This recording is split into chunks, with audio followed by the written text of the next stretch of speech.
What is going on, esteemed witnesses of the courtroom? This is the Croc, here to bring you a Pokemon Battle Revolution Wi-Fi Battle Diamond and Pearl Platinum OU-UU versus ColonelBenSP. Now this man, we have to go through each Pokemon one by one because this man brings different kind of threats and is a very, very meticulous and creative player. So let's go through this man's threats one by one. Looking at his team defensively, Bronzong is going to be an issue. He's going to be setting up Stealth Rocks, low speed IVs, very powerful Gyro Balls. Iron Fist Hitmonchan could be doing a lot of work, along with that Nidoking and Poliwrath. From the special attacking core, definitely the Poliwrath and the Espeon. Also, Umbreon could be passing wishes to the rest of this team for team support. And overall, this team looks pretty threatening. My pretty much goal of this team right now is I need to get Stealth Rocks out of the way. I don't have anything to rapid spin those hazards off. So that's going to be a little bit of an issue. But other than that, maybe I can do some surprising plays. I brought kind of a Lexx team for this battle. So with that, let's get straight into the match. Alright, with that, ladies and gentlefish, one last look at this team, and let's jump directly into this Lagoon Coliseum Wi-Fi Pokemon Battle Revolution battle. He's going to be leading with his Nidoking. I'm going to be leading with Empoleon. Now, he knows too awful well that Empoleon being my favorite, I'm going to be setting up those Stealth Rocks right off the bat. I don't have too much to fear from this Nidoking, so he's going to be switching out to Poliwrath, which I kind of figured he would do, so I'm going to switch out into Altaria. Now, I know that Poliwrath could be packing the Ice Punch, but I figured it's kind of obvious that I'm not going to stay in here. I highly doubt he'd go straight away for the Ice Punch, so I'm going to go straight away for the special attacking Dragon Pulse, and I do see that it does take that pretty well. I'm actually thinking this Poliwrath is going to be more specially defensive than defensive, which is going to be kind of a bit of an issue for this team. As the Brick Break, I just shrug that off with the Altaria and get the Leftovers recovery. So, I'm going to be switching into Jirachi here as he's going to be pulling back as well, going back into his Bronzong. Now, I know this Bronzong probably is going to want to straight away set up the entry hazards or go straight away for the Earthquake, both of which I can handle pretty well. I'm just going to go straight away for the Wish, but he actually turns out to be Screens as well, so that is very beneficial as far as team support, so that definitely confirms the suspicion of that Bronzong setup. So I'm going to go out into Leafeon here. I guess I figured he might switch. I also kind of figured that Leafeon could either threaten him out or I could possibly do something else to his team. This is just going to bring this Umbreon out. I'm going to curse up. I'm going to warn you guys, I actually play really poorly the first good majority of this game, but I promise you it's going to come back. So he's going to go for the Confuse Ray. I am going to hit myself in the Confusion and get the Leftovers recovery on this residual turn.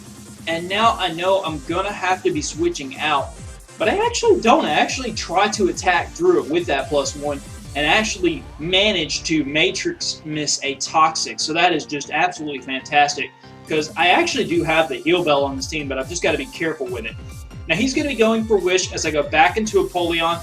I figured this turn is a perfect turn to set up my Stealth Rocks, knowing very well that the Poliwrath is going to want to come in to regain that Wish and also to either threaten me out with the Brick Break or predict the possible switch into Altaria. He could also potentially go for a couple other moves if he had. I haven't seen his full set, so I'm going to be switching into Jirachi. He plays that so well, goes straight away for the Earthquake.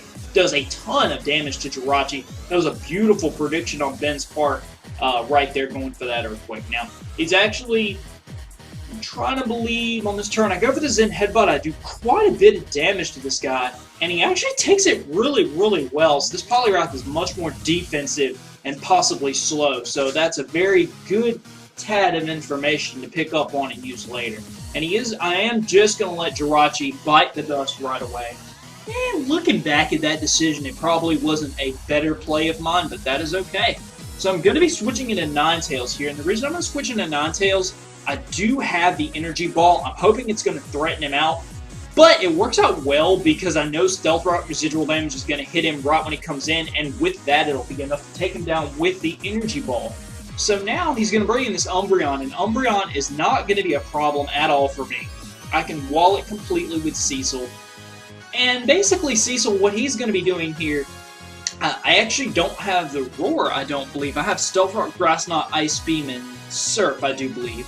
And I could just go for a surf if I want to, but it doesn't really matter either way because I am going to be hitting myself in confusion from the confusion ring. Now, I'm trying to keep the switching out going pretty well early in this match because I don't want to be dealing with the confusion hacks and possibility. And he predicts that surf really well, comes in on that water absorb. And he definitely needed that because from that range, I think Brass Knot probably would have taken him out. That is bad news. And it's going to work out, though, because right here, he is going to predict my Altaria switch because I don't have to fear Earthquake anymore, even though he could go straight away for the Earthquake, but the Altaria switch is more than obvious to him. So he goes straight away for the Ice Punch. I actually stay in with Empoleon, go for the Grass Knot, and that does a ton of damage. I actually didn't think Poliwrath was that heavy, but I am actually quite surprised. It's a clean 2-hit KO, not even factoring Stealth Rock damage. So he's going to bring in this Bronzong. I'm going to go for the Grass Knot again. I've got to be careful here because I don't want to be going for Surfs because this man could just bring Poliwrath again. He could just bring it in again, but I did go for Surf. I know he's going to want to set up screen, so I need to get enough special attacking damage on this Bronzong before it sets that screen up. And that's going to enable me to have to watch my footing here because I can't be going for these Surfs and letting this Poliwrath come back in and just continually getting this residual HP back with that Water Absorb ability because that's going to be a very, very big issue for that. But I actually just continue to surf away, not really fearing too much what this guy can do to me. I am a more defensive Empoleon build, so Earthquake's not going to be doing a ton of damage to me. I actually take it quite fantastically. As he switches into this Poliwrath again on my Surf, again, Vec playing way too obvious this very first part of the game, and it's actually really hurting me. I've lost a really big threat in the form of my Jirachi. I actually preference to Super Rachi, so I'm kind of okay with this. Now he's going to bring this Umbreon in. I'm going to bring a Leafeon back in. Now, I really don't want to eat a Toxic, so I've got to be wary of the Toxic, even though I do have the Heal Bell, and as long as I have that, I'm not too afraid. Now, I do have the Curse with the X-Scissor, but I really don't want to play that game. I'm just going to switch straight into Ninetales. I do have the Will-O-Wisp as well, so that is beneficial to something like this Umbreon, who has to continually switch out. Even passing Wishes around, it's going to be coming in on Stealth Rock damage and having to deal with Will-O-Wisp because I didn't see any Heal Beller on Ben's team or Aromatherapy user, so that is very, very cool as well. But potentially through XD, that Espeon could indeed have the Heal Bell. So a burn is going to occur here as the Wish is going to happen again. Now he's going to want to pass the rest, his Wish to the rest of his team for the team support to make this Umbreon very, very, very effective. So I'm going to be switching into Clefable as he's going to be switching out into Bronzong. Now that works out well because with the Wish he's going to get all that health back, but Stealth Rocks did help out a little bit there as I do have my Navi RV in here. Now Navi RV is mixed Clefable. Fire Blast going to roast this guy, and he's just going to go ahead and boom straight away, taking out Clefable. A wonderful move on Ben's part. With those EVs, was able to survive that boosted Fire Blast through Life Orb with the Magic Guard. That was just amazing. And he's going to be switching into this Nidoking. Now, I know Nidoking has Ice Beam, and for some reason, the way Ben's been playing and the way Ben is so creative, I didn't predict this man to have Ice Beam, but he does indeed have it, so I'm going to be sacking my Heal Bell user right off the bat. Like I said at the beginning of this match, just some poor plays on my part, just not my better game. Definitely haven't played Diamond, Pearl, Platinum, OU-UU in so long. So, going to be switching into Cecil. He's going to double out into his Hitmonchan. I am actually a little bit worried about Hitmonchan. It's not very heavy, so it doesn't take very much damage at all from this Grass Knot. Very big deal. I'm going to be switching out into Leafeon. I know Leafeon can take most stuff from this Hitmonchan. I'm actually predicting this Hitmonchan to be more mixed, and that suspicion is almost confirmed. He predicts my switch to either Empoleon or something else, predicting a Fire or an Ice Punch. So he figures he's going to go straight away for the Mach Punch, I believe, as I switch out into Ninetales. He actually goes for the Fire Punch, so I get the boost. So I make the correct play here going into Ninetales to get the Flash Fire boost, predicting the Fire Punch on the Leafeon. So I definitely make the correct play here as he's going to be switching out here into this Umbreon. Now, Umbreon not going to be taking these boosted flamethrowers. I do get a crit. Definitely matters. Takes a lot of damage on this Umbreon, and that is the first start of this turnabout, just getting that really, really high damage. Now, I know he's probably going to want to protect or switch. I could have gone straight away for the nasty plot right here, and looking back at it, it definitely hurt me not to go for it.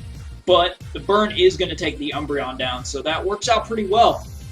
Now 2 big threats are out of the way now, one of which exploded and took Clefable with it, so I can't really say that's the case.